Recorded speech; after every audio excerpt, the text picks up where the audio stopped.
예수로 나의 구주 삼고 성령과 피로 거듭나니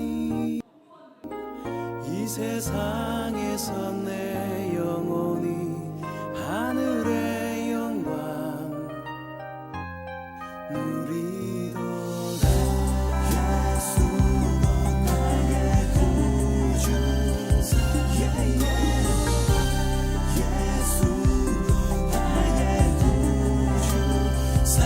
예수로 나의 구주 삼고 성령과 피로 거듭나니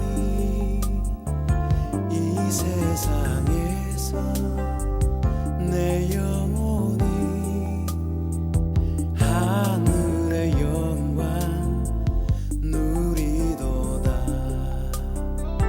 온전히 주께 맡긴 내 영 사랑의 음성 듣는 중에 천사들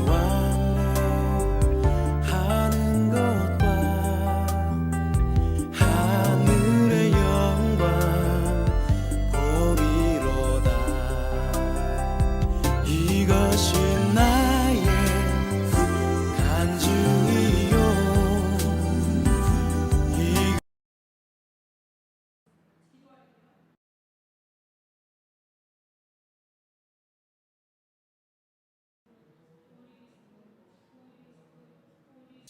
예수로 나의 구주 삼고 성령과 피로 거듭나니 이 세상에서 내 영혼이 하늘의 영광 누리도다. 예수로 나의 구주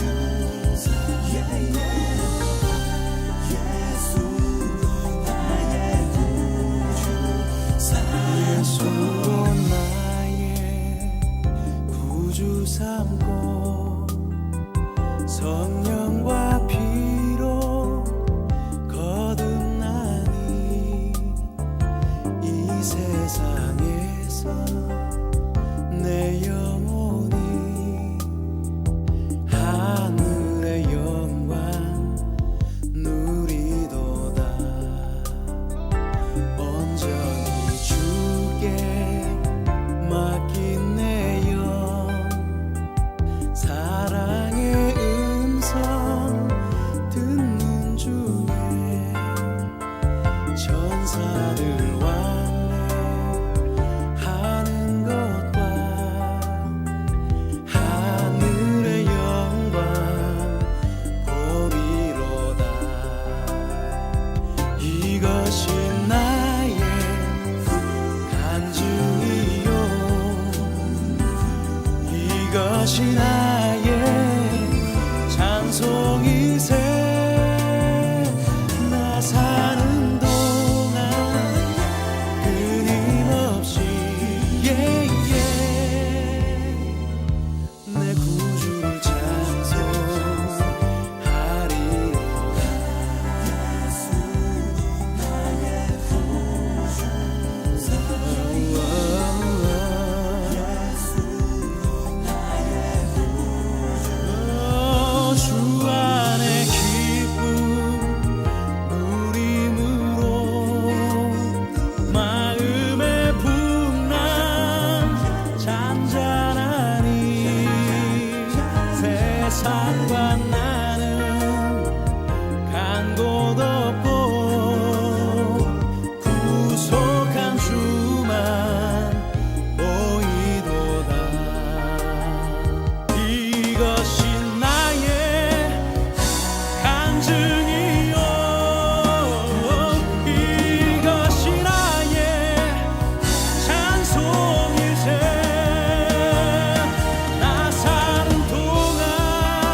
주일 예배를 위해서 나가도록 하겠습니다. 내일부터 우리 또 4단계가 시작되면서 우리 마음 안에 짜증스러움과 불안과 또 두려움과 낭망하는 마음들이 있을 수 있을 것 같습니다. 그래서 우리의 삶의 주인이 누구이신지 기억하는 예배가 됐으면 좋겠습니다. 이 세상의 주인이 누구이신지 우리가 기억하는 예배가 됐으면 좋겠습니다. 하나님, 정말 이 세상의 주인이 하나님 한 분이십니다. 바이러스와 또 세상의 여러 정치의 그런 부분들, 정부의 여러 부분들이 개입하고 결정하는 것 같지만 내 삶의 주인도 세상의 주인도 하나님 한 분이십니다. 우리의 낭망하는 마음들과 두려워하는 마음들, 짜증스러운 마음들을 하나님께 맡겨드립니다. 주님, 우리의 마음 가운데 믿음의 고백으로 나아갈 수 있도록 주님 함께하여 주시옵소서. 우리 함께 같이 기도하며 나아가도록 하겠습니다. 같이 기도하겠습니다. 주님,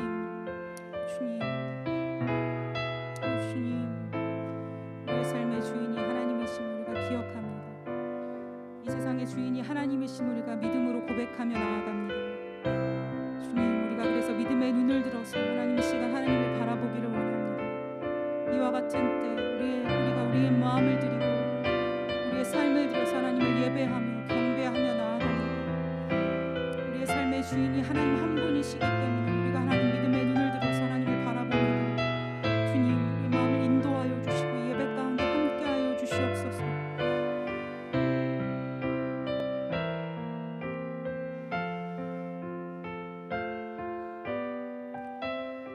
우리가 알고 있는 연약한 자들이 기억난다면 우리가 좀 그들을 위해서 기도하면 좋겠습니다. 아픈 자들, 또 마음이 상한 자들, 위로가 필요한 자들 우리의 또 삶에 있다면, 우리의 공동체 안에 있다면 우리가 좀 그들을 위해서 함께 같이 기도하며 나아갔으면 좋겠습니다. 같이 기도하겠습니다. 주님, 주님, 집사님을 위해서 기도합니다. 주님, 함께하여 주시옵소서. 주님, 이영구 집사님을 위해서 기도합니다. 그의 가정을 주님 돌보아 주시옵소서. 그의 가정을 돌보아 주시옵소서. 주님, 집사님을 돌보아 주시옵소서.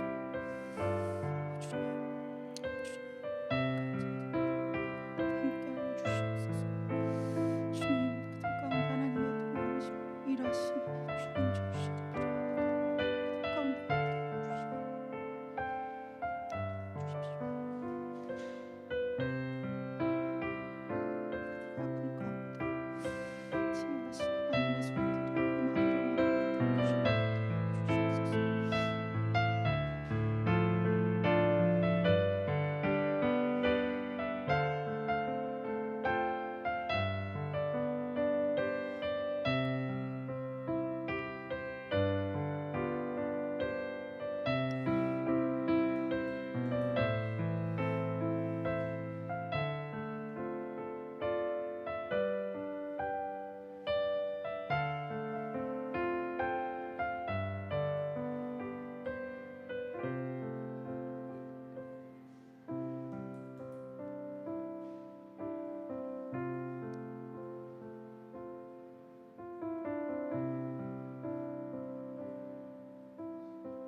사도신경을 고백하심으로 주일 예배를 시작하겠습니다. 나는 전능하신 아버지 하나님, 천지의 창조주를 믿습니다. 나는 그의 유일하신 아들 우리 주 예수 그리스도를 믿습니다. 그는 성령으로 잉태되어 동정녀 마리아에게서 나시고 본디오 빌라도에게 고난을 받아 십자가에 못 박혀 죽으시고 장사된 지 사흘 만에 죽은 자 가운데서 다시 살아나셨으며 하늘에 오르시어 전능하신 아버지 하나님 우편에 앉아 계시다가 거기로부터 살아있는 자와 죽은 자를 심판하러 오십니다. 나는 성령을 믿으며 거룩한 공교회와 성도의 교제와 죄를 용서받는 것과 몸의 부활과 영생을 믿습니다. 아멘. 주일 예배 오신 여러분들을 환영합니다. 우리 옆에 있는 지체들에게 환영합니다. 인사해. 환영합니다. 여러분 잘 오셨습니다. 네, 우리 함께 같이 하나님이 우리를 어떻게 부르셨는지 기억하며 우리의 부르심을 기억하며 찬양하면 좋겠습니다. 하나님은 우리를 예배자로 부르시고 하나님의 생명의 빛을 나누는 자로 부르셨습니다. 우리가 좀 그 부르심을 기억하면서 함께 같이 찬양할까요?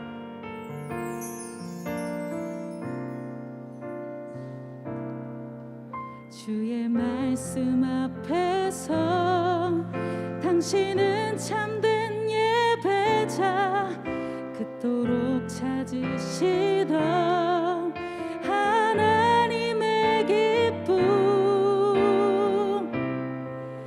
이 세상을 향하 거룩한 생명빛 되어 이 세상을 위하 구원의 소망 되어 영원한 하나님의 나라 함께 세워가리.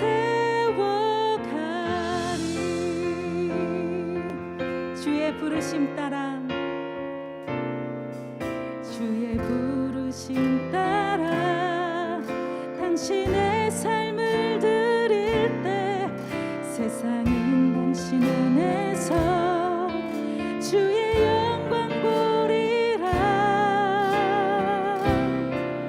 이 세상을 이길 주님의 군사 되어 이 세상을 섬길 주님의 손과 발 되어 영원한 하나님의 나라 함께 세워가리. 우리 한 번 더 고백할까요? 주의 부르심 따라 당신의 삶을 드릴 때 주의 부르심 따라 당신의 삶을 드릴 때 세상은 당신 안에서 주의 영광 보리라. 이 세상을 이길 주님의 군사 되어 이 세상을 섬길 주님의 손과 발 되어 영원한 하나님의 나라 함께 세워가리. 이 세상을 향한 거룩한 생명빛 되어 향한 거룩한 생명빛 되어 이 세상을 위하 구원의 소망 되어 영원한 하나님의 나라 함께 세워가리. 아멘. 아멘.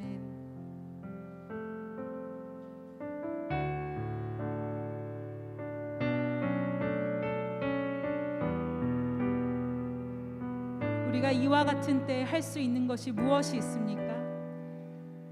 우리의 믿음의 근원 되시고 삶의 주인 되신 하나님을 바라보는 것입니다. 우리가 이와 같은 때엔 하나님을 바라보며 찬양하며 우리의 생명의 근원이 누구이신지 기억하며 믿음으로 고백하는 그것을 우리가 할 수 있습니다. 우리가 함께 찬양하며 나아갈까요? 이와 같은 때엔 이와 같은 때에 난 노래하네 사랑을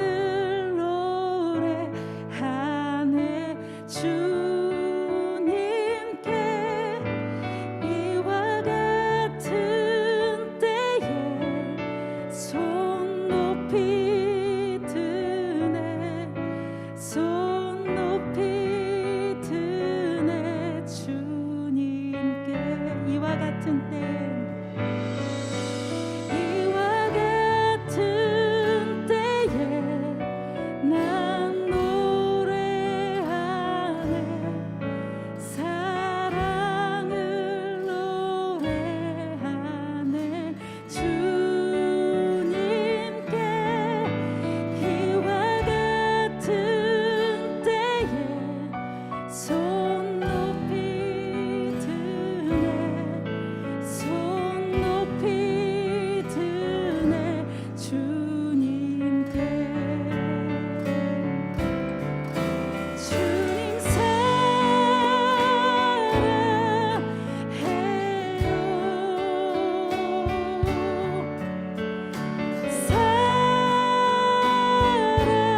주님만 사랑하리.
속한 분 예수 삶의 이유 되시네 내 노래 되시네 내가 믿는 분 내가 믿는 분 예수 내가 속한 분 예수 삶의 이유 되시네 내 노래 되시네 전심으로 우리 함께 같이 기도하며 나아갈까요? 우리가 준비하던 그 모든 것들이 또 4단계가 되면서 할 수 없게 되거나 미뤄지거나 이렇게 되었습니다. 우리 아이들은 또 학교를 가지 못하게 되었죠. 전면 올스톱이 되었습니다. 그렇지만 우리가 눈을 들어서 우리의 삶의 주인이신 우리가 속한 하나님을 우리가 좀 믿음으로 바라보면 좋겠습니다. 그리고 고백하면 좋겠습니다. 하나님, 우리의 교회의 주인도 하나님이시고 우리의 삶의 주인도 하나님이시고 이 세상의 주인도 하나님이십니다. 그래서 우리가 절망하거나 낙담하거나 실망하지 않고 믿음의 눈을 들어서 하나님을 바라봅니다. 하나님이 하실 일들을 기대하고 바라봅니다. 주님, 우리에게 믿음을 더하여 주시고 새 생명 되신 예수 그리스도를 붙잡을 수 있는 그 마음들을 우리 안에 부어주시옵소서. 소망을 붙잡을 수 있는 그 마음들을 부어주시옵소서. 주님, 예배 가운데 그 하나님을 만나기를 원합니다. 우리 함께 같이 기도하며 나아가도록 하겠습니다. 같이 기도하겠습니다. 주님, 이와 같은 때 우리가 하나님 우리의 삶의 주인이 누구신지 우리가 믿음으로 고백하며 나아갑니다. 주님, 우리와 함께하여 주시옵소서. 하나님,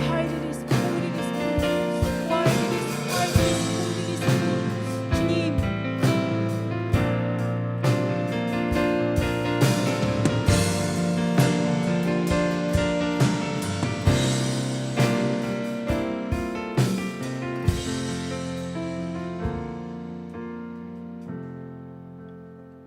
하나님 아버지, 같은 부르심의 소망 안에서 공동체된 저희들을 이 시간 예배로 인도해 주셔서 감사합니다.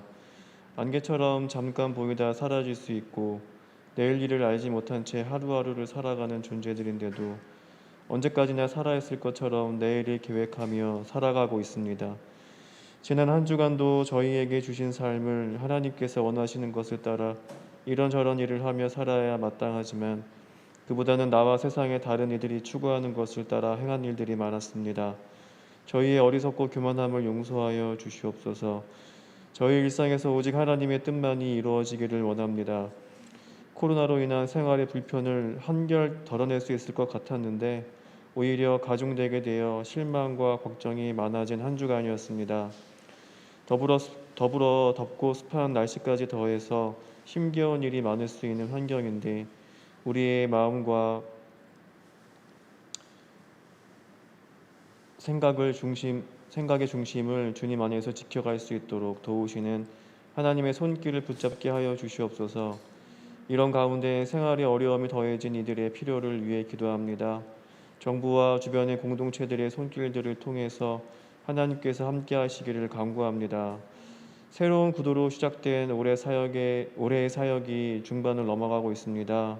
시간이 더해갈수록 우리가 가야 할 방향이 뚜렷해지고 해야 할 일들이 구체화될 수 있도록 기도합니다. 특별히 새로운 구도에서 준비하고 진행하게 될 여름 사역을 통해 지친 영혼을 새롭게 하시고 함께 사역하며 주님께서 주시는 기쁨과 보람으로 충만하게 하시기를 기도합니다. 이제 한철호 목사님을 통해 계속해서 에베소서 말씀을 듣습니다. 참된 길 되신 예수님을 통해 저희에게 가르쳐 주신 세 사람의 모습을 다시 새롭게 기억하고 새길 수 있게 해 주시옵소서. 그리고 하나님의 모습을 닮아 사람들에게 생명을 전하고 관계를 세우며 한 주간을 살아가게 하여 주시옵소서. 몸은 함께하지 못해도 온라인 예배를 통해 우리가 예수님 안에 한 몸을 이루는 지체이 됨을 기억합니다. 이 예배가 아버지 하나님께만 기쁨이 되며 자녀된 우리에게 그것으로 인한 감사가 넘치는 자리가 되도록 성령님 함께하여 주시옵소서. 예수님 이름으로 기도드렸습니다. 아멘.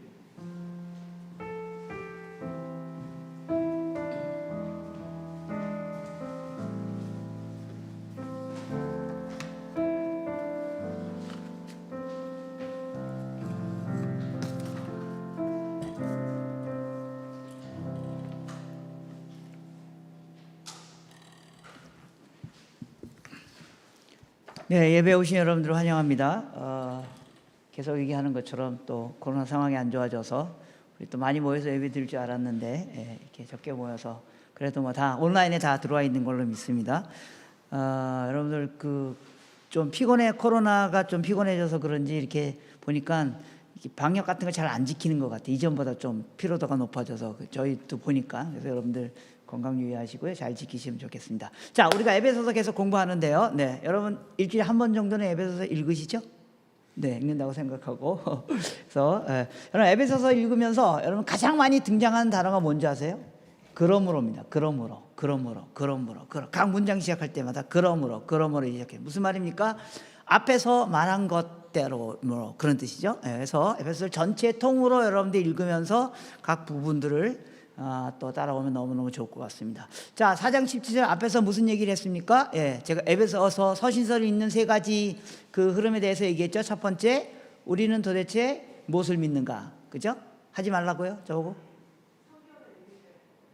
성경을 읽어야 되는군요. 네. 맞습니다. 죄송합니다. 제가 설교 외운 것만 생각하고 있어가지고 성경 읽어야 된다는 생각 안 하고 제가 갑자기 한명상 권사님이 저한테 왜 손가락질 하나 했습니다. 저 그럴 사이가 아닌데. 네. 자, 그럼 우리 다 같이 기립하죠. 4장 17절부터 32절까지 같이 좀 읽겠습니다. 양이 많지만 우리가 빠른 속도로 같이 읽겠습니다. 4장 17절 시작. 그러므로 내가 이것을 말하며 주 안에서 증언하노니 이제부터 너희는 이방인이 그 마음에 허망한 것을 행함같이 행하지 말라. 그들의 충명이 어두워지고 그들 가운데 있는 무지함과 그들의 마음이 굳어짐으로 말미암아 하나님의 생명에서 떠나 있도다. 그들이 감각 없는 자 되어 자신을 방탕에 방임하여 모든 더러운 것을 욕심으로 행하되 오직 너희는 그리스도를 그같이 배우지 아니하였느니라. 진리가 예수 안에 있는 것 같이 너희가 참으로 그에게서 듣고 또 그 안에서 가르침을 받았을진데 너희는 유혹의 욕심을 따라 썩어져가는 구습을 따르는 옛사람을 벗어버리고 오직 너희의 심령이 새롭게 되어 하나님을 따라 의와 진리의 거룩함으로 지으심을 받은 새 사람으로 입으라. 그런즉 거짓을 버리고 각각 그 이웃과 더불어 참된 것을 말하라. 이는 우리가 서로 지체가 됨이라. 분을 내어도 죄를 짓지 말며 해가 지도록 분을 품지 말며 마귀에게 틈을 주지 말라. 도둑질하는 자는 다시 도둑질하지 말고 돌이켜 가난한 자에게 구제할 수 있도록 자기 손으로 수고하여 선한 일을 하라. 무릇 더러운 말은 너희 입 밖에서 내지 말고 오직 덕을 세우는데 소용되는 대로 선한 말을 하여 듣는 자들에게 은혜를 끼치게 하라. 하나님의 성령을 근심하게 하지 말라. 그 안에서 너희가 구원의 날까지 인지심을 받았느니라. 너희는 모든 악독과 노함과 분냄과 떠드는 것과 비방하는 것을 모든 악을 함께 버리고 서로 친절하게 하며 불쌍히 여기며 서로 용서하기를 하나님이 그리스도 안에서 너희를 용서함과 같이 하라.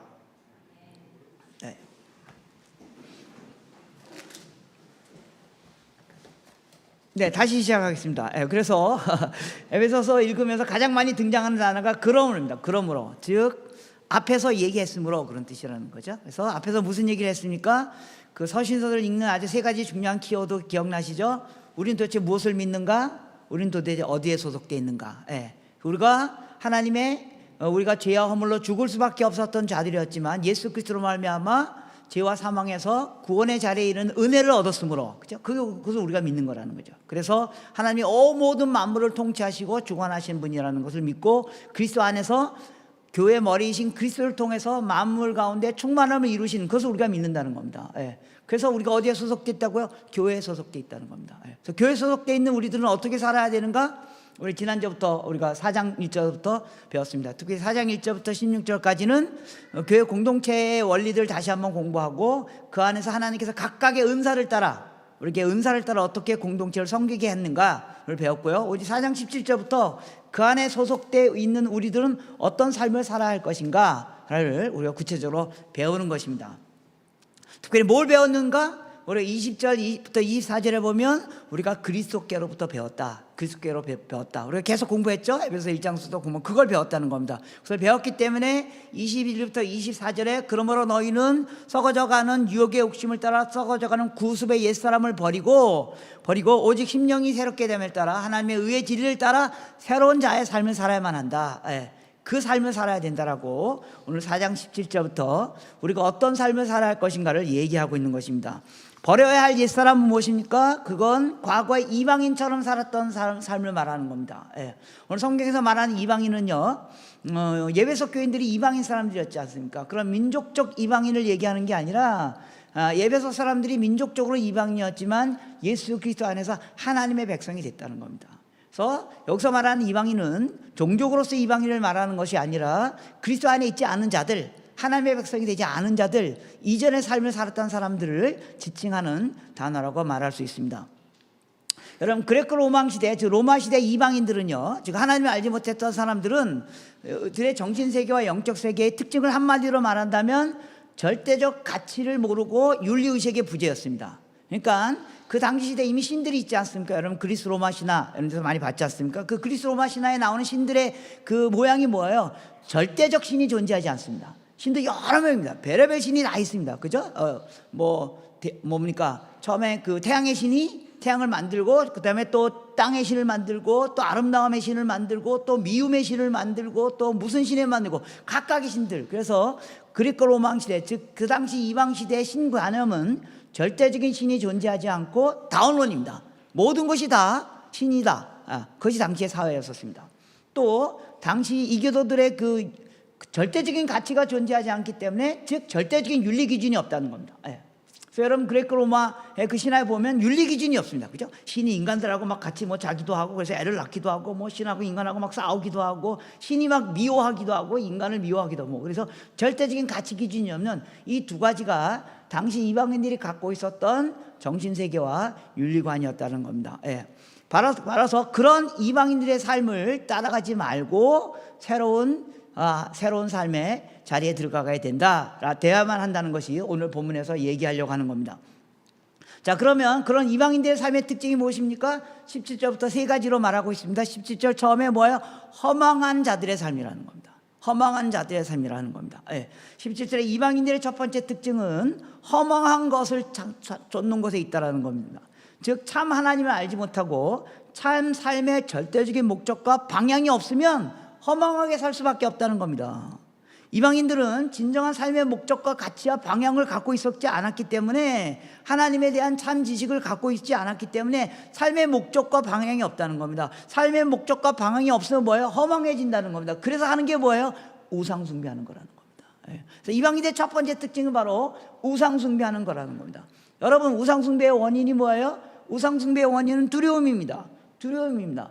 궁극적인 삶의 목적과 가치를 알지 못하면 두려울 수밖에 없습니다. 나라는 존재가 어디에서 왔고 어디로 가는지 모르면 두려울 수밖에 없습니다. 그래서 하나님을 알지 못하는 자들이 우상을 섬길 수밖에 없다는 겁니다. 이건 너무나 자연스러운 결과라는 겁니다.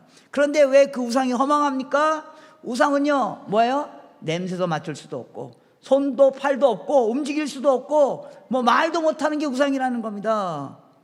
두렵기 때문에 세상에 좀 힘있어 보이는 곳을 모두 우상으로 삼습니다. 해와 달과 별과 이런 거창해 보이는 것뿐만 아니라 심지어 소, 말, 개구리, 뭐 강아지 새끼, 뭐 이런 것들이 자신들을 보호해 줄 거라고 우상으로 삼는다는 겁니다. 왜요? 허망해서 그렇다는 겁니다.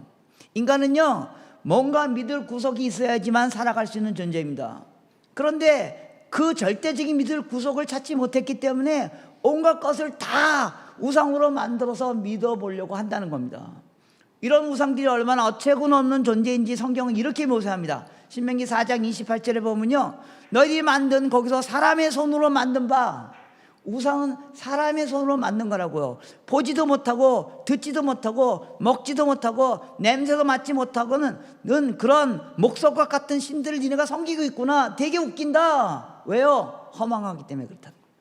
또 이사야서 2장 8절에 보면 그 땅에도 우상이 가득했는데 그들은 자기 손으로 짓고 자기 손가락으로 만든 것을, 자기가 만든 것을 자기가 우상해요. 자기가 만든 것을 자기가 경배해요. 절대적인 하나님, 절대적인 존재를 알지 못하는 자들은 그럴 수밖에 없다는 겁니다. 이게 이방인들의 삶이라는 겁니다. 저희 아내 고향이 대구거든요. 그래서 제가 대구 자주 갔지 않습니까? 그죠? 예. 강의하러 간다고 핑계대고 사실 만나러 자주 갔지 않습니까? 사람들이 대구 가면 팔공산 꼭대기에 있는 갓바위를 꼭 가봐야 된대요. 그래가지고 제가 거기 막 그 수천 계단이거든요. 뭐 대단한 게 있는가 해가지고 막 헐떡헐떡거리면서 꼭 갓바위 꼭대기에 올라가 봤거든요. 아무것도 없어요. 그냥 갓처럼 생긴 바위 하나 있어요. 거기를 그렇게 수천 계단을 올라가가지고 거기에 절을 하는 이유가 뭔지 아세요? 허망해서 그래요. 허망해서 그래요. 만들어진 것에 절한다는 것 자체가 모순이에요. 만들어진 것을 섬긴다는 것 자체가 모순이라고요. 왜요? 절대적인 존재를 알지 못하는 자들은 어쩔 수 없다는 겁니다. 그래서요, 절대적인 하나님을 찾았고 그를 믿는다는 것이 우리에게 얼마나 행복한 일인지 몰라요. 얼마나 행복한 일인지 몰라요. 정말로 하나님을 알게 된 것은 은혜 중에 은혜예요. 감사할 것 중에 감사할 거예요. 여러분들. 네. 그래서 이방인들의 첫 번째 특징은 허망한 것, 즉 우상을 섬기다는 겁니다. 두 번째 특징은 18절에 총명이 어두워진다는 겁니다. 18절에 있는 것처럼 그들의 총명이 어두워져서 그들 가운데 있는 무지함과 마음이 굳어짐. 그래서 결국 하나님의 생명에서 떠나는 것. 이게 이방인들의 삶의 특징입니다. 인생에 대한 참 지식인 하나님에 대한 지식이 없으면 결국 인간은 우상을 섬기게 되고요. 그 결과 총명이 어두워지고요, 무지해지고요, 마음이 굳어져서 지혜가 없는 자가 되고 결국 하나님의 생명에서 떠나는 삶을 살게 되는 자들, 이런 자들이 이방인들의 특징입니다. 이런 자들이 영적으로 이방인입니다. 지혜의 근본이신 하나님으로부터 전달된 지식을 갖지 않을 때 인간의 판단력은 흐려질 수밖에 없습니다. 지혜의 근본이 하나님이기 때문에요. 하나님을 알지 못하면 아무리 똑똑하고 아무리 잘난 척해도 그 지식은 흐려지고 총명이 흐려질 수밖에 없다는 것입니다. 사실 지혜가 없는 자들, 오늘 본문에서 말하는 그 하나님에 관한 지혜가 없는 자들은 스스로를 속이는 자들이고 삶의 가치에서 많은 걸 아는 것 같지만 사실은 하나도 모르는 자들이라는 겁니다. 세 번째 이방인들은 어떤 사람들입니까? 그 결과 감각 없는 자들이 되어져서 방탕한 자들을 이방인들이라고 19절에 이야기합니다. 19절에 그들은 감각이 없는 자가 돼서 자신의 방탐에 방임하며 모든 더러운 것을 욕심으로 삼는 자들, 이런 자들이 이방인들이라고 생각합니다. 만약 여러분들이 그런 삶의 모습이 우리 속에 있다면 내가 예수 믿어도 우리가 이방인의 옛사람을 갖고 있다는 것입니다. 절대적인 가치에 대한 인정을 하지 않는 자들은 궁극적으로 윤리적일 수 없습니다. 왜? 그러니까 절대적인 오늘날 사회가 왜 윤리가 흔들리고 헷갈리고 이게 맞냐 저게 맞냐 헷갈리는 줄 아십니까? 절대적인 가치를 믿지 않으면 윤리는 존재하지 않습니다. 내가 믿는다고 하는 궁극적인 가치가 있다면 혹은 가치가 없다면 윤리는 존재하지 않습니다. 그게 있어야지만 윤리가 존재합니다. 그래서 내가 믿는다고 하는 궁극적인 가치가 있다고 하면서도 왜 그 궁극적인 가치가 아닐까라고 질문하는 게 총명이 어두워지는 거라는 겁니다. 다시 말씀입니다. 내가 절대적인 가치가 있다고 믿는 절대적인 가치가 있다고 말하면서 왜 이게 절대적인 가치일까? 왜 그 문제에 대해서 그렇게 행동해야 될까? 왜 그 문제에서 그 절대적인 가치대로 행동해야 될까라고 의심하기 시작하는 게 총명이 흐트러지는 거라는 겁니다. 잘 생각하셔야 됩니다. 만일 여러분들이 하나님의 말씀을 절대적인 가치라고 생각한다면 하나님의 말씀 가운데 절대적인 가치로 우리에게 전달되는 것이 혹시 이해가 안 되더라도 그걸 믿어야 된다는 겁니다. 그게 절대적인 윤리 기준으로 삼아야 된다는 겁니다.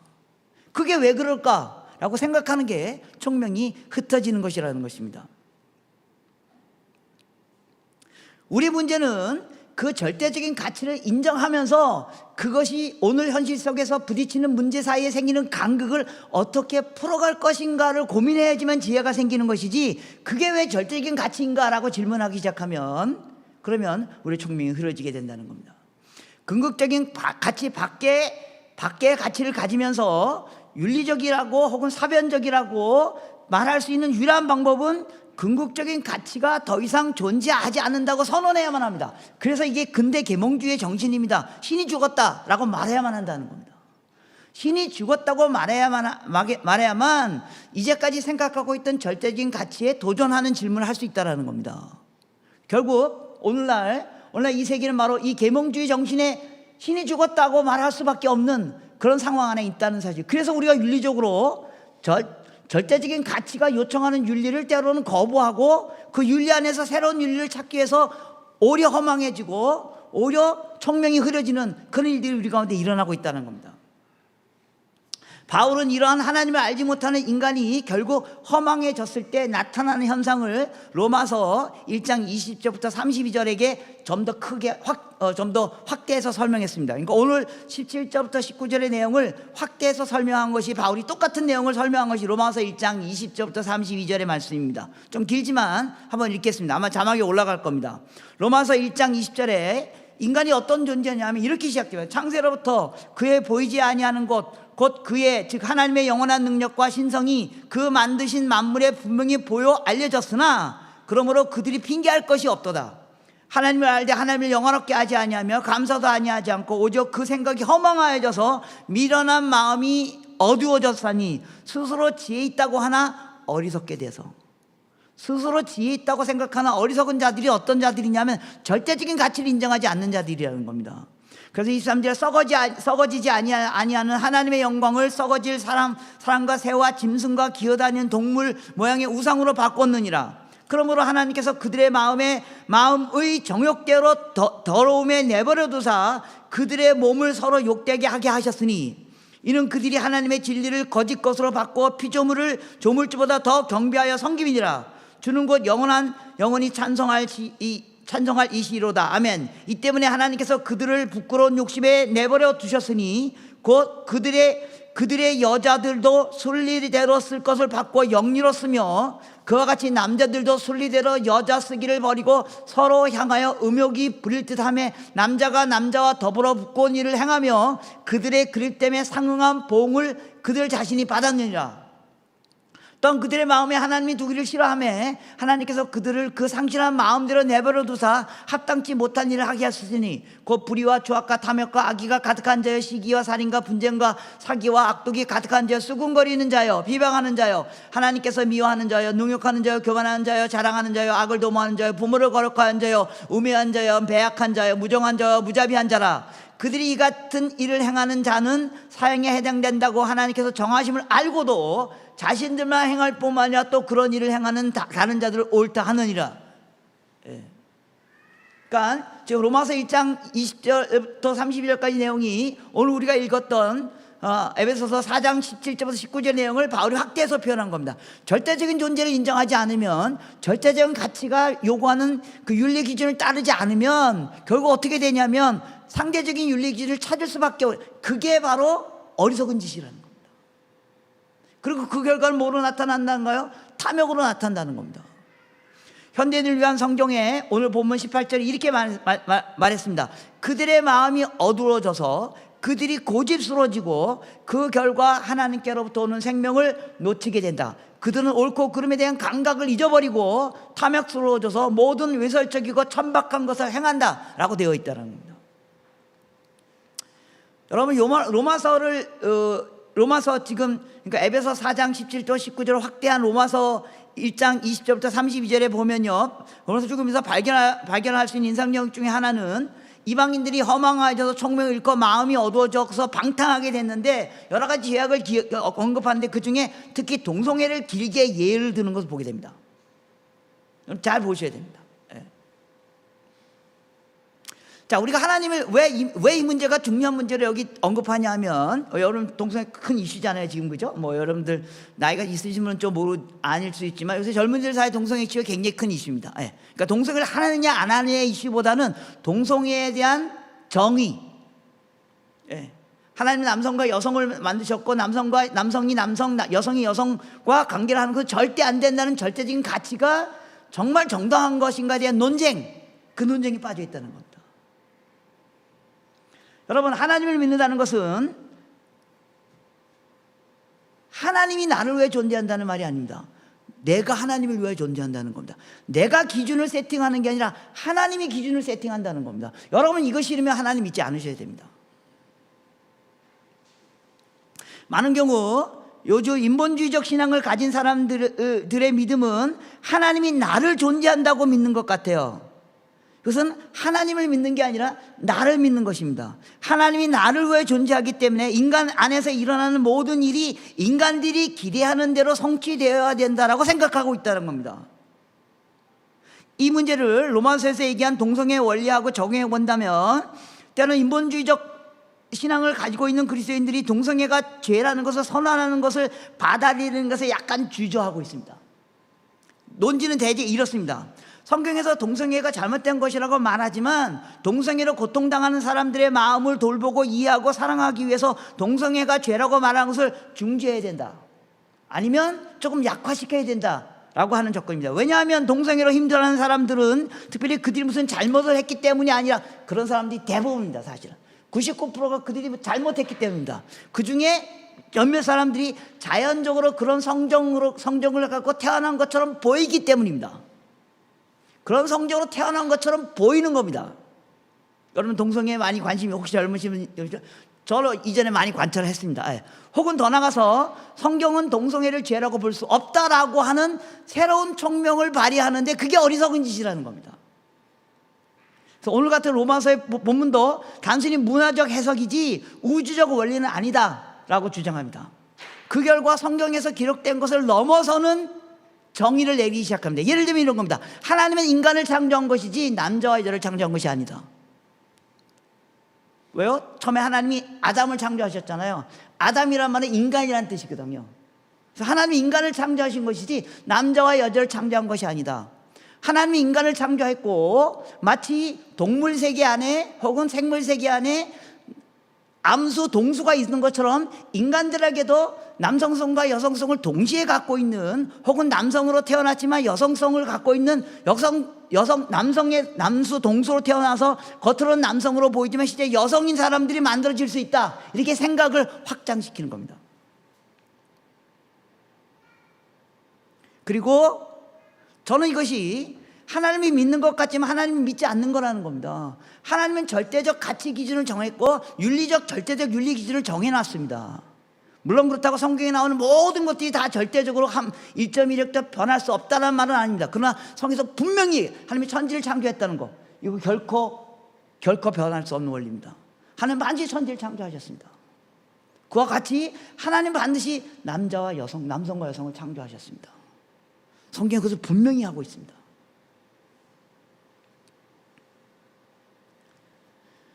하나님이 인간을 위해 존재한다는 생각 때문에 인간들 사이에 나타나는 현상을 성경적으로 설득하려고 하는 운동들이 일어나고 있다는 겁니다. 이게 바로 근대 계몽주의 사상의 영향입니다. 그 결과는 그것은 오히려 총명이 어두워졌기 때문입니다. 성경은 분명히 하나님이 인간을 창조한 후 여성을 창조했다, 즉 남성과 여성을 따로 창조했다라는 궁극적 가치를 제시하셨습니다. 근데 그 제시를 받아들이지 않겠다는 겁니다. 그래서 좀 더 상상력을 발휘해서 하나님은 그냥 인간을 창조하셨고, 그 인간들 가운데 남성도 있고 여성도 있고, 남성인 줄 알았는데 여성인 사람도 있고, 여성인 줄 알았는데 남성인 사람도 있을 수 있다라는 상상력을 발휘하는 거라는 겁니다. 이런 것은 본문에 말한 대로 설명한다면 예수를 믿었다고 하면서도 이방인들의 자리에서 총명이 어두워져서 지혜가 없어진 상태를 말하는 것입니다. 즉 모든 인간이 죄인이라는 걸 믿지 않으려고 하는 것을 말하는 것입니다. 믿으면서 안 믿는 것 같은 것을 말하는 것입니다. 하나님 없는 인간의 궁극적 절망을 믿는다고 말하면서도 인간 스스로 하나님이 없이도 궁극적 절망에서 벗어날 수 있다고 말하는 것입니다. 하나님이 없이 인간은 그 궁극적 절망에서 벗어날 수 없습니다. 우리에게 두 가지 명제가 있습니다. 우리가 당연히 모든 힘을 다하여 이웃을 사랑하고 이웃의 아픔에 동참해야 됩니다. 그러나 이웃을 사랑하고 이웃의 아픔에 동참해야 될 명제 때문에 하나님의 또 다른 창조의 원리들을 부정해서는 안 된다는 겁니다. 두 원리를 다 인정하셔야 된다는 겁니다. 그리고 두 원리 사이에 일어나는 간극, 이 문제를 풀기 위해서 총명을 발휘해야 된다는 겁니다. 이 문제를 풀기 위해서 총명을 발휘하는 게 두 명제 중에 어떤 한 명제를 무너뜨리는 것을 말하는 게 아니라는 겁니다. 이게 총명이 어두워지는 것입니다. 전 최근에 많은 그리스도인들도 이 문제에서 헷갈리고 있는 부분들을 발견하게 됩니다. 성경에서 제시하는 절대적 가치를 부정하면 인간은 스스로 멸망하는 가치를 선택할 수가 없고 궁극적으로 타락한 존재가 아니라는 것을 받아들이게 되는 것이라는 겁니다. 그러면 해결책이 없습니다. 이웃을 사랑해야 된다는 명제와 하나님이 인간을 남자와 여자로 창조했던 그 명제 어느 하나도 부정되거나 왜곡되어서는 안 된다는 겁니다. 우리가 수고해야 될 고민은 이 두 명제를 다 인정하면서 어떻게 그 해답을 만들어낼 것인가를 찾아가는 수고로 하셔야 된다는 거예요. 그래서 어거스틴이 말한 것처럼 faith seeking understanding, 믿으면 이해의 자리에 이르게 된다는 겁니다. 믿어야지 이해의 자리에 이르게 된다.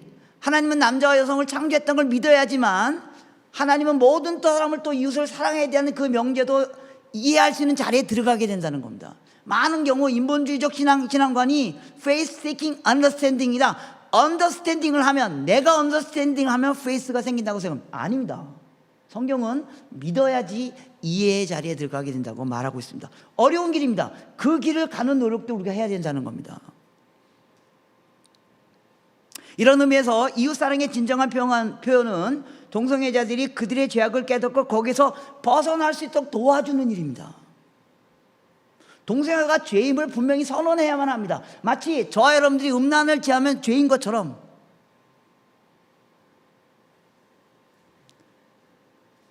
물론 동성애자들에 대한 이웃사랑의 그들의 현재 모습을 인정해 주는 것이, 동성애자들의 이웃사랑이 그들의 현재의 모습을 인정해 주는 것이 아니라 그들의 모습에서 벗어나도록 도와주는 게 이웃사랑이라는 겁니다. 그런데요, 동성애의 경우 이 과정이 쉽지 않은 이유는 일부 동성애의 경우 그 현상이 습득된 것이 아니라 내재된 것처럼 보이는 현상 때문에 그렇습니다. 예, 동성애 문제, 이게 습득된 사람, 습득돼서 동성애를 프락시스하는 사람들은 분명히 잘못된 일들이고, 근데 어떤 사람이 그것이 내재된 것처럼 보이는 현상이 있다. 그건 보이는 현상입니다. 과학적으로, 생물학적으로 그렇지 않습니다. 그렇게 보이는 현상입니다. 보이는 것이 진리라고 말하는 것, 그게 계몽주의입니다. 기독교는 보이는 것이 진리가 아니라 하나님이 선언한 가치가 진리라고 말하는 것이 기독교인들입니다. 여러분들 여기서 헷갈리시면 안 됩니다.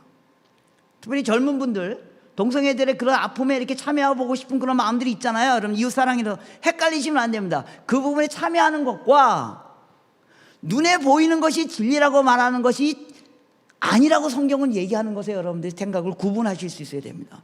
이게 계몽주의적 사상의 흐름입니다.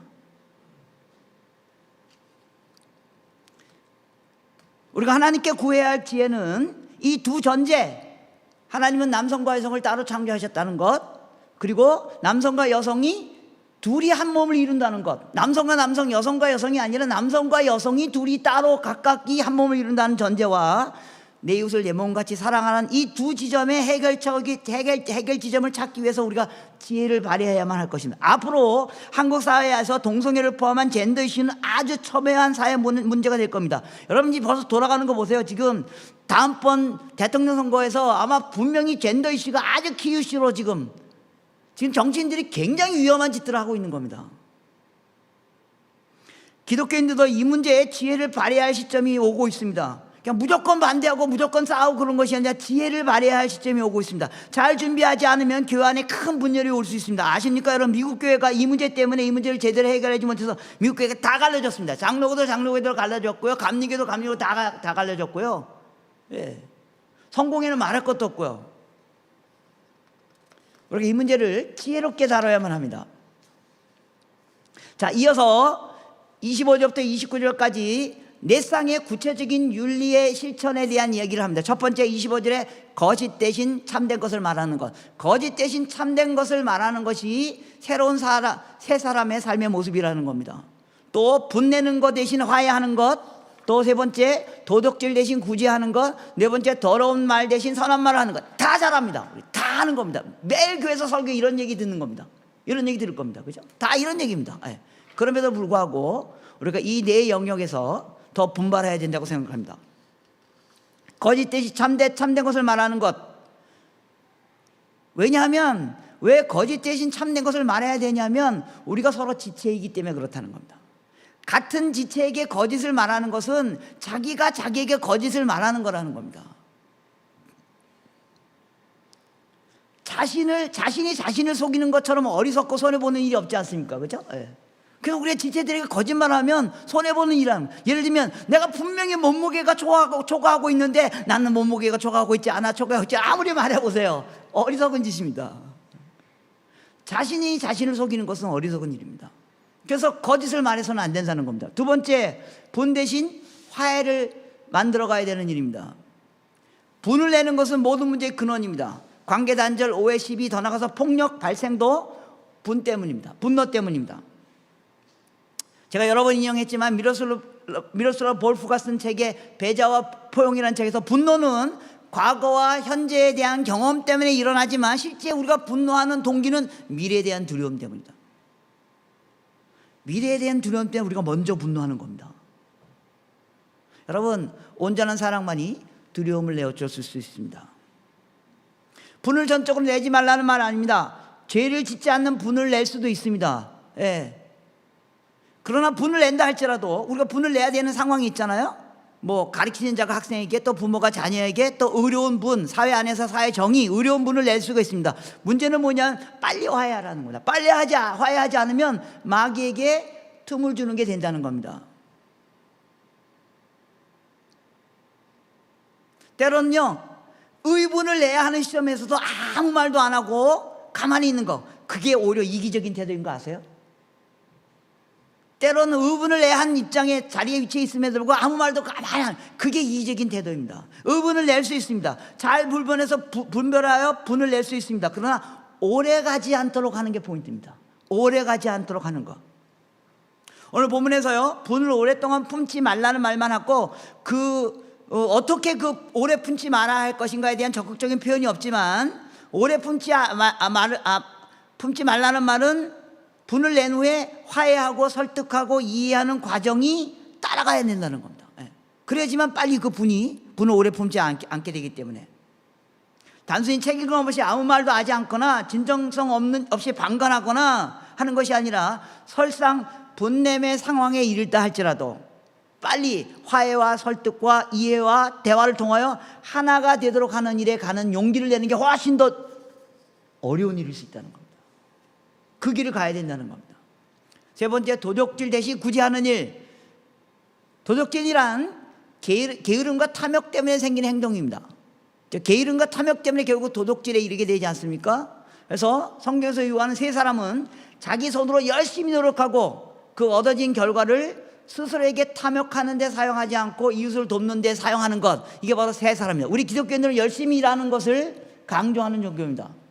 그래서 우리 프로테스탄트에서 자본주의 운동이 시작됐다고 비판하기도 하지만 열심히 일하는 겁니다. 열심히 일을 해서 자기의 탐욕하는 데 사용하지 않고 그것을 이웃을 돕는 데 사용하는 것, 이게 세 사람입니다. 기독교 가운데 열심히 일하지 않으면 세 사람 아닙니다. 네, 열심히 일하셔야 됩니다. 네 번째, 더러운 말 대신 선한 말을 하는 것입니다. 세 사람은 예수님을 주로 고백한 사람이므로 선한 주님을 본받아 더러운 말을 금하고 덕을 세우기 위한 선한 마음으로 상대에게 은혜를 베푸는 자들을 말하는 것입니다. 성경에서 말에 대한 교훈이 상당히 많습니다. 그죠? 요새 여러분들 야고보서 매일 성경 갖고 콰이타임 하십니까? 그럼 야고보서 다 말에 대한 얘기 많이 있잖아요. 야고보서 3장 2절에 보면 우리가 다 실수가 많으니 만일 말에 실수가 없는 자라면 온전한 사람이라, 말 실수만 안 해도 괜찮은 사람이라는 겁니다. 말 실수만 하면 되는데, 그죠? 그때 그 말 안 했었어야 되는데, 그죠? 그때 그 말 했었어야 되는데, 그죠? 여러분 얼마나 후회가 됩니까, 그죠? 말 실수만 안 해도 온전한 사람이 된다고요. 정말 그렇습니다. 모든 일이 말에서부터 출발하잖아요. 우리가 말은 생각의 집이에요. 우리가 말할 때 쓰는 단어가 생각의 집이잖아요. 그래서 마태복음 15장 18절에도 입에서 나오는 것들은 마음에서 나온 것이니 이것으로 말미암아 사람을 더럽게 하니라. 누가복음 6장 45절에도 선한 사람은 마음에 쌓은 선에서 선을 내고 악한 사람은 그 쌓은 악에서 악을 내느니 이는 마음에 가득한 것이 입으로 말함이라. 어떻든 여러분 스스로 판단해 보십시오. 혹은 다른 사람을 판단할 때 입에서 악한 말이 많으면 그 사람은 악한 사람입니다. 악한 사람입니다. 저는 무슨 사람입니까? 굉장히 고민이 되는데. 그래서 성경은 말에 대한 긍정적인 부분보다 말의 폐해를 더 많이 얘기합니다. 야고보서 3장 6절부터 10절에 보면 혀는 곧 불이요, 예, 이게 불이라고요. 잘못하면 불난다고요. 예. 혀는 우리 지체 중에서 몸을 더럽히고 삶의 수레를 불사르니 그 사르는 것이 지옥불에서 나느니라. 여러 종류의 짐승과 새와 벌레와 바다 생물 다 사람을 길들일 수 있고 길들여 왔으나 혀는 능히 길들일 사람이 없느니 쉬지 아니하는 악이요 죽이는 독으로 가득한 것이라. 예, 굉장히 강력한 말을 하죠. 이것으로 우리가 주 하나님을 찬송하고 또 이 말로 하나님의 형상대로 지음을 받은 사람을 저주하나니 한 입에서 찬송과 저주가 나오노다. 형제들아, 이것이 마땅치 아니하노라.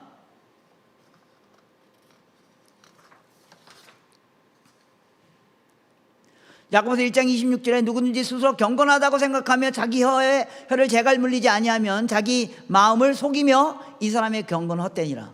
예, 우리가 아무리 경건한 척해도 혀에 재갈을 물리지 않으면 이 사람의 경건은 헛됩니다. 예, 뭐 이런 말을 듣을 때 제일 찔리는 사람이 설교하는 사람들입니다, 사실은요. 그죠? 예, 뭐 안 그런 사람도 있지만 자기가 설교한 것처럼 살지 못하는 게 대부분이잖아요. 제일 찔리는 사람들입니다. 예. 그래서 말을 통하여 새로운 삶의, 왜요? 말이 생각의 집이기 때문에요. 그래서 우리가 어떤 말을 하는가가 어떤 생각을 하고 있다는 거라는 거죠. 예. 그래서 결국 말을 컨트롤하는 게 아니라 우리의 생각을 컨트롤할 때 우리의 말이 새로운 삶의 새 사람의 말을 우리가 할 수 있다는 것입니다. 결론을 내리겠습니다. 30절부터 32절에 바울은 새 사람으로 살아갈 행동을 삼위일체 하나님의 역사임을 언급합니다. 그래서 하나님의 성령을 근심하게 하지 말라. 성령님이 등장합니다. 예. 성령을 근심하게 하는 행동은 악독과 노함과 분냄과 떠드는 것과 비방과 악의를 버리고 그 대신 하나님의 용서가 그리스도 안에서 나타난 것 같이 서로를 친절과 불쌍히 여김과 용서를 실천하라고, 삼위일체적 삶을 실천하라고 성경 우리에게 얘기하고 있습니다.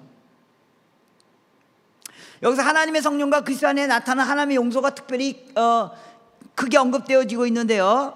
그것은 바로 용서의 실천이 우리 새로운 삶을 사는 사람들의 삶의 가치에서 아주 중요한 부분이라고 성경은 이야기하고 있습니다. 얼마나 중요하냐면 그 좋은 예가 1만 달란트 용서받은 자가 100데나리온 자기한테 빚진 자를 가서 구박하는 거, 그 장면 기억하시죠? 여러분 이거 돈으로 환산하면 아시죠? 1만 달란트 얼마인 줄 아십니까? 현대 요새 표현하면 1680억입니다 1680억. 그리고 100데나리온은 얼마인 줄 아십니까? 700만 원입니다 100데나리온이 한 사람이 뭡니까? 하루 일당 100인의 값, 그렇죠? 하루 일당 요새 한 7만 원, 최저임금 치면 7만 원이잖아요. 예, 그거 치면 700만 원입니다 100데나리온. 근데 1만 달란트는 그걸 환산하면 1680억 원의 용서를 받은 사람이 700만 원 빚진 사람을 용서하지 않는다, 그런 뜻입니다. 이게 저와 여러분들의 모습입니다. 우리가 예수 그리스도로 말미암아 어마어마한 상상할 수 없는 용서를 받은 우리가 작은 용서를 베풀지 않는다는 것입니다. 대부분의 민족들이 그러하듯이 우리 한민족도 용서와 화해가 절실히 필요한 민족입니다. 우리 민족은 오랜 시간 동안 주변 민족들에게 침략으로 원수가 되었습니다. 아직도 일본과의 문제를 풀지 못하고 있습니다. 아직도 같은 민족끼리도 원수지어서 그까지 아무것도 아닌 이데올로기 때문에 수백만 명 서로 죽인 민족입니다. 해방 후에는 좌익과 우익으로 나누어서 아무 이유도 모른 채 낮에는 좌익이고 밤에는 우익이고, 뭐 반대로 낮에는 우익이고 밤에는 좌익이고, 그래서 죽어갔습니다. 정부 수립 이유는 권력자들이 다시 자신의 권력을 유지하기 위해서 영남 호남 갈라놓고, 아직도 대통령 선거 때마다 누가 영남표를 얻는지 누가 호남표를 얻는지에 따라서 갈라지고, 일상생활 속에서도 두 지역 사람들이 말할 수 없는 긴장과 분리가 선에 있는 것을 보게 됩니다. 최근에는 산업화 시대를 거치면서 가진 자와 못 가진 자들 사이의 분리가 서로를 노동자와 고용주 사이에 건널 수 없는 빈부의 격차로 갈등과 또 독재 지배 세력에 의한 저항하는 민주 세력 간의 충돌로 격정의 시간을 보내기도 했습니다. 우리에게 정말로 서로에 대한 용서와 화해가 필요한 민족 중에 한 민족이 우리 한민족입니다. 최근에는 앞에서 언급한 것처럼 전에 한 번도 상상하지 못했던 젠더 간의 갈등을 부추기는 사람들이 있습니다. 그 결과 20대 남성과 여성 사이에 표현할 수 없는 대립관계도 형성되고 있고요. 네. 점점 오히려 갈등을 자기의 유익을 위해 또 다른 형태로, 이전엔 독재자들이 그랬지만 이제는 또 다른 형태로 갈등을 부추기고 있습니다. 용서와 하야보다 귀중하고 아름다운 것은 없습니다. 예수 그리스도로 말미암아 주어진 용서의 그 크기를 경험한 우리들이 우리에게 주어진 용서의 그 작은 크기를 감당해내야만 합니다. 그것은 바로 아까 얘기했죠. 100데나리온 1만 달란트의 용서를 받은 자들이 100데나리온 용서해야 될 사람 용서하지 못하는 그 어마어마한 그 크기, 용서의 크기들을 인정하지 못하는 것입니다. 그래서요, 용서는 내가 상대를 용서하겠다는 마음을 의지적으로 먹는다고 되는 게 아니고 내가 그리스도 안에서 받은 하나님께로부터 용서의 크기가 얼마나 큰가를 가늠하고 묵상하고 매일 기억할 때 가능하게 될 것입니다. 우리가 옆을 바라보기 전에 위를 바라다보고 그리고 옆을 향하여 손을 내밀 수 있는 마음과 용기를 가져야 할 필요가 있습니다. 우리 주변에 그리고 역사 속에서 용서와 화해를 통해서 승리의 삶을 사는 삶의 이야기들을 많이 듣습니다. 우리가 전쟁과 갈등과 고난의 민족이기 때문에 용서와 화해 스토리 많이 있습니다. 뭐 6.25 사변 때 뭐 북한 뭐 공산당 뭐 손양원 목사님부터 해가지고 용서와 화해 스토리들이 많이 있습니다. 문제는 그 간증이 나의 간증이 돼야 되는 겁니다. 나도 그런 간증에 참여할 수 있어야만 할 것입니다. 사람들은 용서와 격려를 통해서만 변화될 수 있습니다. 얼마 전에 제가 이렇게 매일 아침 요새 헨리 나우엔의 묵상 그걸 읽는데요, 거기에 나온 얘기입니다. 사람은 용서와 격려를 통해서만 변화될 수 있다. 어떤 것도 변화되지 않는다. 용서와 격려를 통해서만 변화될 수 있다. 문제는 이 너무나 영원하고 너무나 간단한 삶의 원리를 우리가 실천해내지 못하는 것에 있습니다. 거기에 깊은 절망이 있다는 겁니다.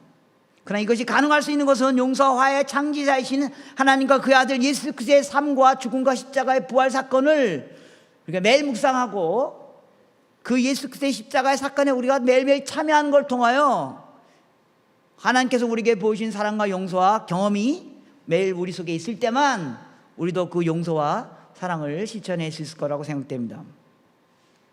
결론 내리겠습니다.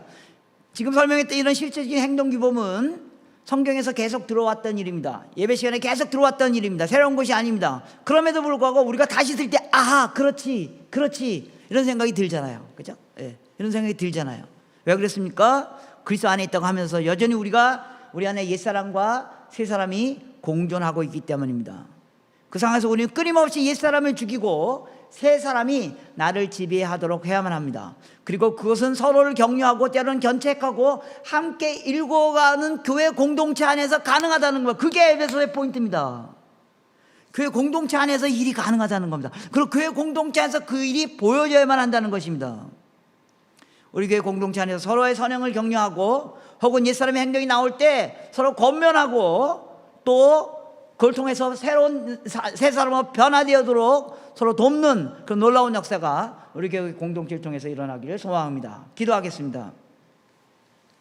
하나님 아버지, 우리가 늘 들어왔던 이 옛사람과 새사람의 삶의 모습들을 우리가 다시 한번 오늘 듣습니다. 하나님, 다시 한번 우리가 무릎을 치면서 아하 그렇지 그래야 되지 그렇게 돼야 되지 라고 회개하고 또 마음을 새로 가다듬는 일들이 우리 가운데 일어날 수 있도록 주님 축복하여 주시옵소서. 하나님, 특별히 하나님 우리 가운데, 우리 민족 가운데 난임과 분열과 또 분노와 또 다툼이 많이 있는 민족입니다. 하나님, 우리 그리스도인들이 먼저 이 난임과 분열과 다툼 가운데 평화를 만들어내며 새 사람으로서의 삶을 살아가는 그런 일들이 일어날수록 축복하여 주시옵소서. 오늘날 시대에 등장하는 또 다른 형태의 나눔과 분열과 갈등을 우리 교회가 앞서서서 우리 교회 공동체가 해결하는 자리에 나감으로 말미암아 우리 옛사람에서 새사람으로 변화된 우리 공동체를 통하여 온 세상이 하나님의 나라로 변화되어 가는 것을, 실현된 하나님의 나라가 이 땅에 온 것을 보여주는 그런 공동체가 될 수 있도록 축복하여 주시옵소서. 예수님의 이름으로 간절히 기도드리옵나이다.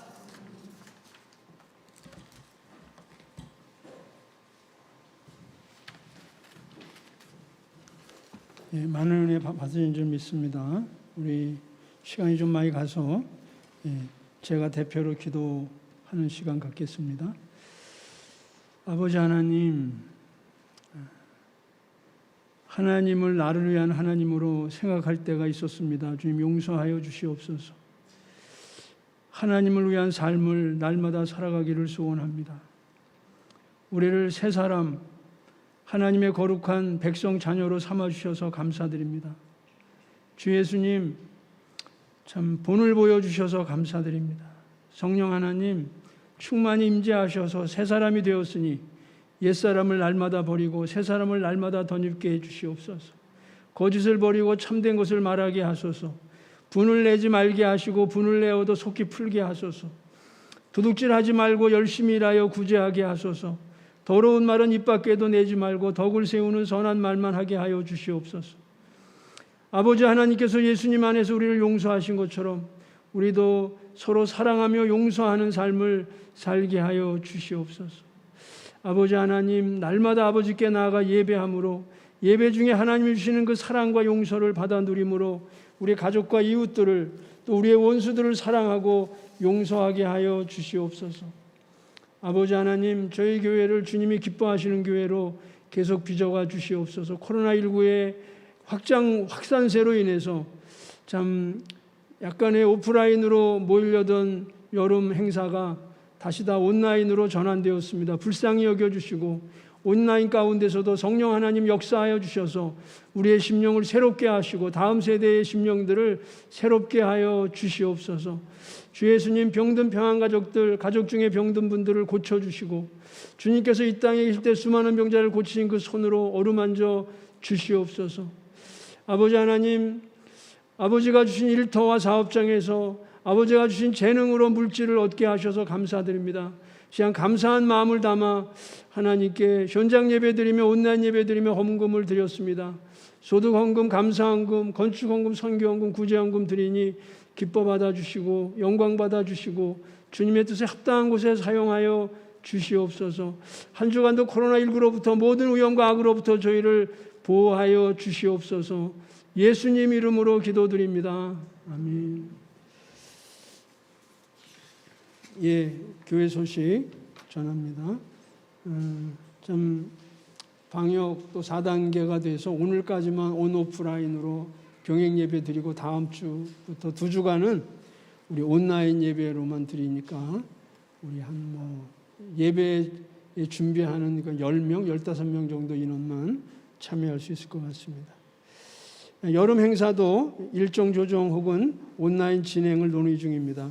유추동부는 결정이 됐는데 8월 22일, 7월 24일에 토요일 날 오프라인으로 할 계획을 8월 22일 주일에 온라인으로 오전에는 평소대로 온라인 예배를 드리고 오후는 작년 예배 후에 또 우리 여름 행사를 진행하는데 자세한 사항은 유추동부에서 연락이 갈 것입니다. 예, 부부학교 한 팀 진행 중에 있고요. 참여해 주시기를 바랍니다. 온라인 수요 예배 중보기도회에 많이 참여해 주시기 바랍니다. 우리 이태림 청년 결혼 예정 또 방역 단계 상향으로 또 연기 2번 연기했나 3번 연기했는데 참 이게 결혼하기 힘드네요. 예, 그 외에 우리 아픈 분들 위해서 주중에 개인 기도 시간에 기도해 주시기를 부탁을 드립니다. 예, 그 생일 결혼기념일 생일 안미정 자매 7월 14일 생일 축하하고요. 결혼기념일 김수철 유네미 7월 10일 오늘이 결혼기념일인데 우리 수철 형제가 안 보이더라고요. 혜미 자매는 보이는데 예. 수철 형제는 왜 안 왔어요? 출근? 그렇구나. 그래요. 하여튼 축하합니다. 오늘 결혼기념일인데 예. 신랑이 와서 같이 축하받으면 더 좋았을 텐데 예. 예, 우리 같이 기도하는 시간 갖겠습니다. 우리 주보에 나와 있는 기도 제목 가지고 또 지금 들은 말씀 가지고 같이 기도합니다. 하나님 아버지, 북한은 아티니 철수되고 텔레반 정리하면서 나라의 안정과 주의 형제자매의 안정을 좀 지켜주시옵소서. 주여 불쌍히 여겨주시옵소서. 저희 가정이 한국인 지도자 잘 주의 영적 싸움을 싸워 기도의 동역자를 많이 일으켜주시고 주께서 진리의 공동체 성공하는 그런 형제를 기억해 주시고 저들을 통하여 공동체가 든든히 세워주시고 성기는 교회를 응용되게 하시고 누가 노예간에 강건할 수 있도록 주님 춤을 베풀어 주시옵소서. 예수님 이름으로 기도드립니다. 아멘. 예, 마지막 찬양 드리고 한철 목사님 축도로 예배 마칩니다.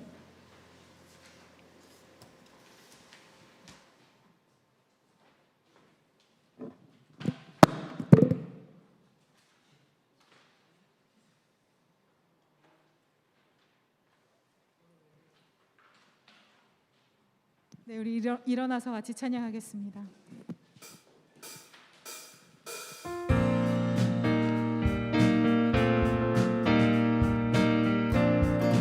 주님 뜻대로 살기로 했네.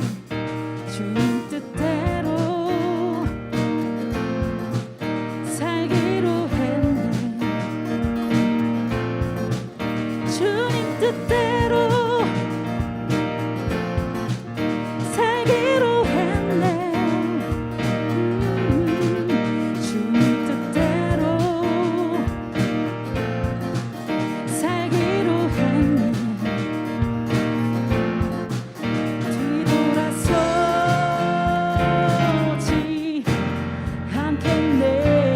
뒤돌아서지 않겠네. 뒤돌아서지 않겠네. 어떠한 시련이 와도 수많은 유혹 속에도 신실하신 주님 약속 나 붙들리라. 세상이 이해 못하고 우리를 조롱하여도 신실하신 주님 약속 나 붙들리라. 결코 돌아서지 않으리.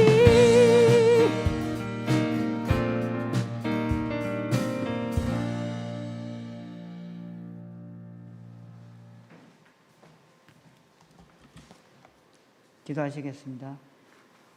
이제는 우리를 구원하신 예수 그리스도의 은혜와 온 땅을 복주시고 구원하시려 노하신 하나님의 무한하신 사랑과 성령님의 위로 역사 함께 하심이 이제 옛사람을 버리고 새 사람의 길을 살기 원하는 우리 모두와 특별히 더욱더 어려워진 아프가니스탄 상황에서 고생하고 있는 거기에 있는 우리 모두 성도들에게 지금부터 영원토록 함께 하기를 축원하옵나이다.